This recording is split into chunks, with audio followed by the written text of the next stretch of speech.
এই পার্টির প্রশাসন হিন্দুদের সহযোগিতা করবেন না, সেই জন্য বাধ্য হয়ে আজকে আমরা এখানে নেমেছি।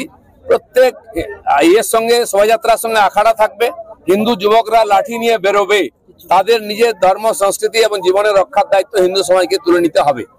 আর যেখানে পুলিশ বাধা দেবে সেই শোভাযাত্রা নিয়ে থানায় গিয়ে থানা ঘেরাও করতে হবে। 1 কোটির বেশি হিন্দু নামবে, যে পরিস্থিতি হচ্ছে হিন্দুরা আজকে চাইছে রাস্তায় নেমে প্রতিবাদ করতে।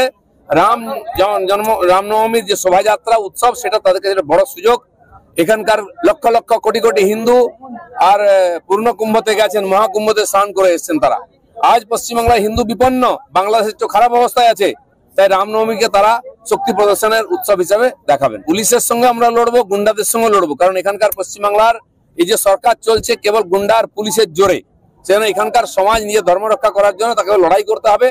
সে যে সামনে আসবে তার সঙ্গে লড়তে আমরা রাজি। আমি প্রত্যেক বছর খড়গপুরে থাকি, এখানে সন্ধ্যায় আখড়া বেরোবে।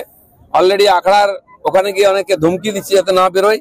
আমরা বলে দিতে চাই যে এত বছর ধরে এখানকার পরম্পরা আছে খড়গপুরে, আর বিভিন্ন আখড়া তাদের শোভাযাত্রা করেন, দেবী দেবতার মূর্তি নিয়ে, ট্যাবলো নিয়ে, সাধারণ মানুষ নিয়ে এবং লাঠি খেলতে খেলতে আসেন। সেটা এবারেও হবে, সেজন্য আমরা পুরোপুরি আখড়াগুলোর সঙ্গে আছি। আজকে তার একটা এখানে প্র্যাকটিস রাখা হয়েছে। কাঁচা পাকা সব পাওয়া যাবে, স্টিলেরও পাওয়া যাবে, যা দরকার সব সৌর্য প্রদর্শনের জন্য আমরা নিয়ে আসবো।